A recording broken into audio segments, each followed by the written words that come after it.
Now that all of the crazy weather is past and we have what looks like to be forecasted at least 10 days of nice, glorious weather, it's time to go ahead and officially wean Nugget and Rain.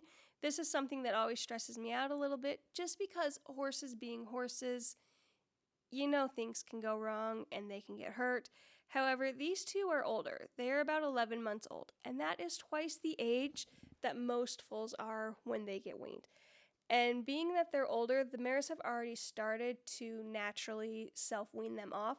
So all I have to do now is just assist them. So I set up this little pen inside the pasture. All of the other horses are still there. They can still see them. They can interact with them. They just can't nurse the mares anymore. And I have found this method to work extremely well. I used to cold turkey wean, and sometimes, you'd have foals get sick or some would get hurt. And I just found that to be a lot more stressful on the foals versus if I allow the natural weaning process to happen. And there are times where I do still have to cold turkey wean or pull them off sooner, and I will, but I always try to do what is best for both the mare and the foal to make the process a smooth of transition as possible. Good girl. You're doing real good, Nugget.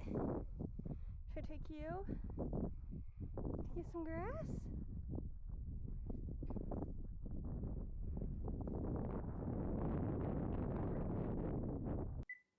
I figured that since they are handling it so well, I would go ahead and just see where their skills were at and what they remembered as far as the halter breaking process goes.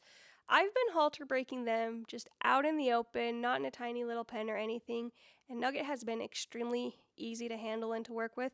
Rain has been a little bit more challenging. She's a little more tense and a little more apprehensive, so her being weaned in a smaller pen is going to make this process a little bit easier to be able to handle her, work her consistently, and just make for a much smoother transition into being a halter broke horse. Nugget here is ready to advance to the next stage. I've had her to the point where she's starting to pick up her feet. She lays pretty decently. Now she needs to learn how to tie and to start loading into a trailer.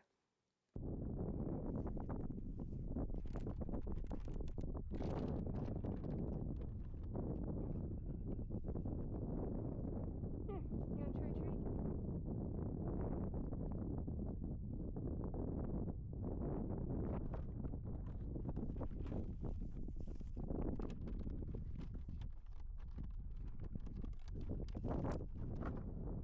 I have to go share with the others, girl. Good girl, Nugs.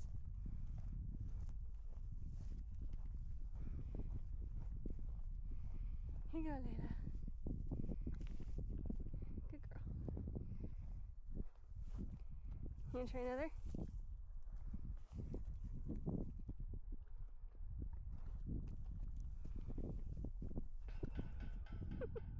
You're so demanding. Good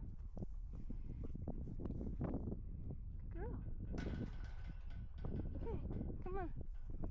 Oh, Ebony, you went and rolled in the mud. Good girl, Nugget.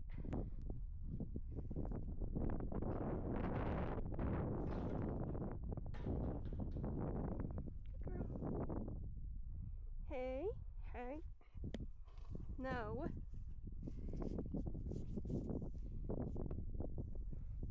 Good girl, huh? Yeah, we love our Nuggets, huh?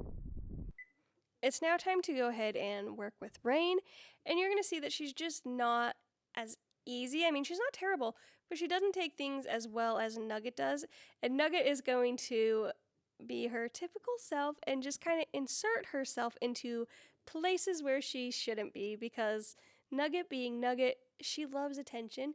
She likes to be the center of it, and Rain is a little bit more standoffish. She did have a moment in the pasture during the halter breaking process that kind of mentally freaked her out a little bit and just put her back.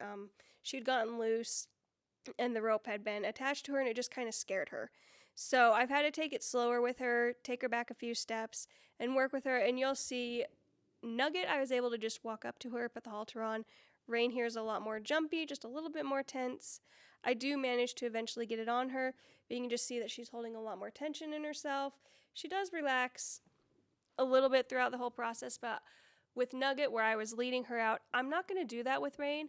I don't feel like she's mentally there, and I want to make sure that before I advance her to the next phase of the whole process, that she is comfortable with the halter being put on, because if she's not comfortable with me haltering her, there's no sense in continuing on with it. So I want her to just wear the halter around, learn that it's not going to hurt her, it's okay. You can just, that little head up and everything, just a little bit of tension in her. So I'm just going to let her pack it and wear it and give her a good brushing and see how she does with that.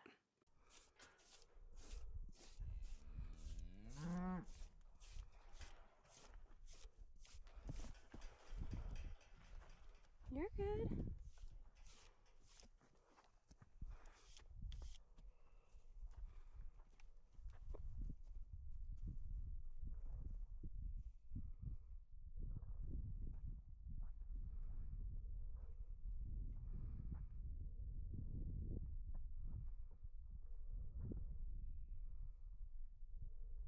Hi, Nugget. Good girl.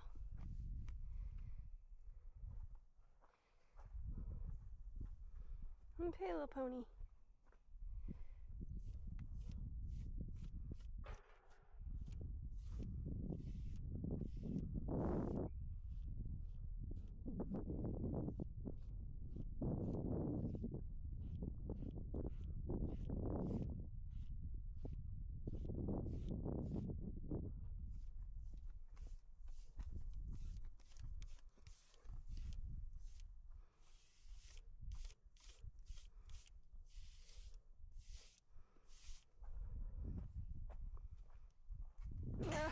Stephanie, I don't even know what to do about that girl.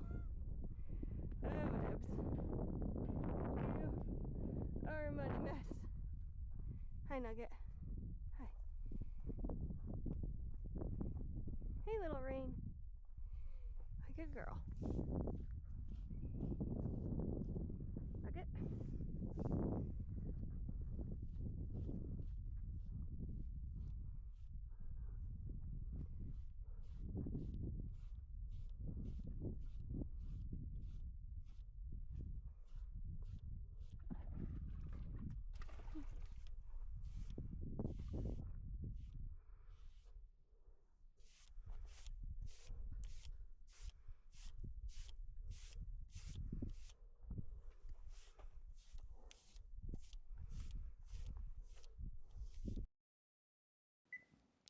I didn't want to just spend the entire day focused on Nugget and Rain, as I do have other horses and I need to attend to their needs as well. So I went ahead and I grabbed Layla because she was right there wanting to come do something. Ebony here has just made herself a complete muddy mess of a disaster. That's I just don't even want to attempt that. I'm not going to because it's wet mud, so it will just stick to all my brushes. So I went ahead and I grabbed Layla. She is one of my brood mares. She is not going to be having a foal this year. She is open. When I breed my mares, they are pasture bred, so if Mother Nature wants them to get pregnant, they will be pregnant. If they don't get pregnant, they don't. And I'm okay either way with them being pregnant or with them being open. Right now, I have 11 mares in my program, and at the end of this year, I will be down to just 10 as one of my mares is aging out of where I will comfortably breed a mare. And so she just gets to be retired and enjoy life. She's produced me several foals, so now she can be a babysitter for future weanlings until the time comes for me to have her put to sleep. And I don't know when that will be. It could be this year, it could be in 5 years. But either way, that mare will be done having foals. Layla here is one of my younger mares. She's kind of in the middle age range for it. So she's 10 years old, and she's still got several years where she could possibly have a few more foals.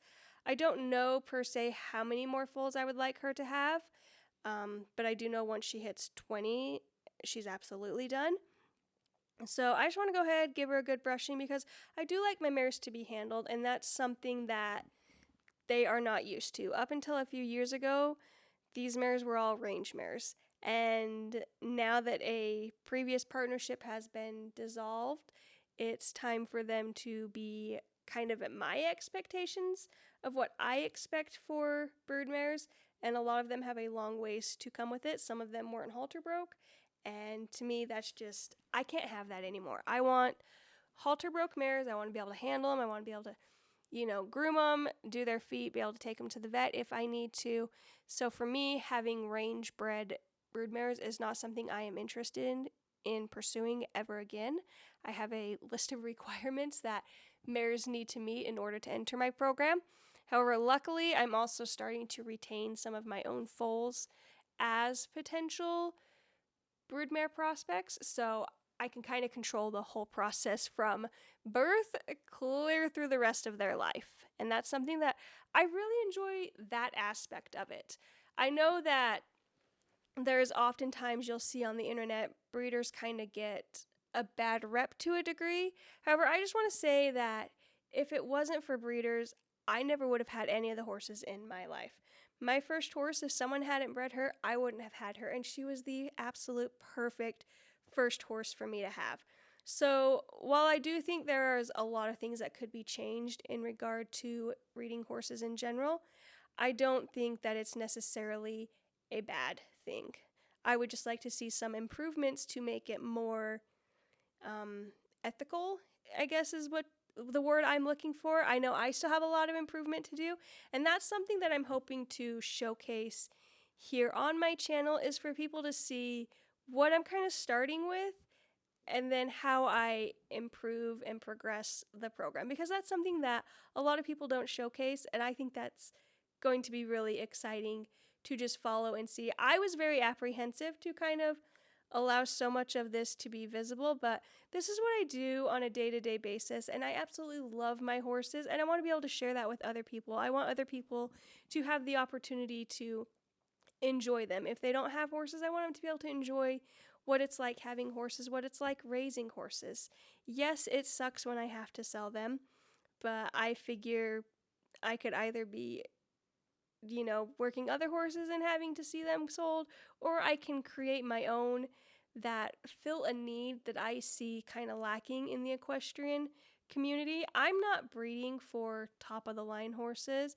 I'm breeding for those nice family oriented, all around horses that are safe, sound, and you can just go and enjoy them. It's not going to be a handful to ride them, because at the end of the day, those are the kind of horses I enjoy. So next up here, you can see I've swapped horses. This is Shadow. And something I just want to point out with her, she's going gray. So I think this is going to be a very fun little process to see how her coat color changes. And a little interesting fact about gray horses is they've been doing more research on kind of the gray genes in general and just how they impact them as far as like melanomas and cancer goes. And the studies have found that the longer it takes a horse to go gray, the lower the chance of them having melanomas and cancer like that. So Shadow here is 2. I'm hoping that she makes it to the 5-year mark. They say if they can make it to about the 5-year mark, it's about the same chance of them having cancerous growth like a sorrel or a plain bay horse would have. So fingers crossed for that. Her tail's got a little bit of a stripe through, which I kind of think's cute. And I'm like, oh, you look like a little bit of a skunk. But anyway, she's an absolute sweetheart of a filly. She is one I purchased because she had some outside genetics that I really wanted to bring in. She's also one that is a futurity prospect for me, and that is a whole nother spill. I don't know that I necessarily am going to futurity her. I don't agree with pushing horses at a very young age. But I am not opposed to running her at some of these bigger events. She's a barrel horse. I'm not opposed to running her at some of these bigger events. So now let's go ahead and let's bring in the 2 muddy ponies. Well, okay, Lola here, the one I'm putting the halter on, is not muddy. She's actually a very clean horse. She does not like to get dirty. She's 5. She's my oldest horse as far as riding work goes. So I'm looking forward to getting her a little bit more started this year. And I also want to point out that not every horse out here is pregnant or is an active broodmare. I have some that are young horses, and in order for them to join my breeding program, they need to get ridden. So Lola here, For her to join into my breeding program, she needs to earn within the quarter horse industry. She needs to earn her Register of Merit, so that requires 10 points from different shows, and that is something that I think will take us till she's about 8 if we're lucky, but I'm giving us till about 10. And again, I don't know if I'll actually ever breed her. She might just be my permanent go-to fun riding horse. But Ebony here, she used to be a range mare. And this is something I wish I kind of started filming this sooner, because she has changed so much as far as her demeanor and attitude is. I mean, you can see she acts like a nice, friendly broke horse that's been broke for, a long time. But up until last year, she was not halter broke. I am currently working on getting her to pick up her feet. I have a farrier that comes out every month to do my horses, because I like to try to have them done. I like to do enough each month that it doesn't overwhelm him to do them all. So here's 2 more of my mares. This is Flame and Hannah. Hannah is a mare I actually bought. I purchased her at an auction, and you're going to see as you get to know her a little bit more, she has a bit of a kink. So somewhere in her life, she had an injury that happened. Somebody did something to her, and now she walks. It's damaged her neck. However, she is an absolute saint of a mare. That is the kind of mare that if you have an orphan foal, she will take it and she will nurse it as her own. Flame has been a range mare her whole entire life. She was never halter broke or anything. And for her to be this friendly is huge. We've come leaps and bounds. Hannah also, just because of her injury, is not the friendliest of horses, but through a change of environment and just being around them more and being out there with them, they've gotten a lot more confident and comfortable with me in particular being around them. So I'm positive that eventually I will have them all halter broke, but please don't come at me now because they're not perfect by any means. But that's the joy of this. You guys get to see the journey and the process that I am going through with these horses. So I hope you guys have enjoyed kind of getting to know them. And here's just, I had to leave this next little part in with Ebony. It's too priceless. Okay, you muddy pony. Ebony, I'm not even going to address this mess that is you. We are not. It's pretty bad.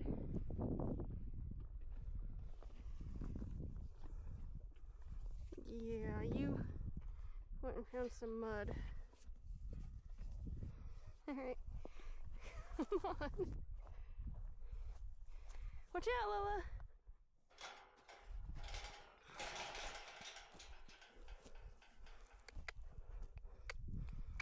Come on. No. Good girl.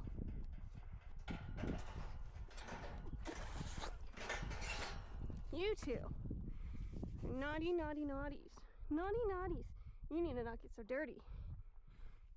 Yeah, you are absolutely atrocious, and I was coming out to work with you, and you just did that mess, girl. Girl, but go clean up. Hi, Lola. Go clean yourself up, Ebs. Good girl. You're beautiful, huh? Yeah.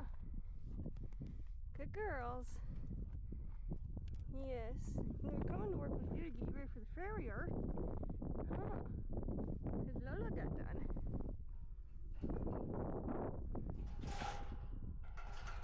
Big yawns, Hannah.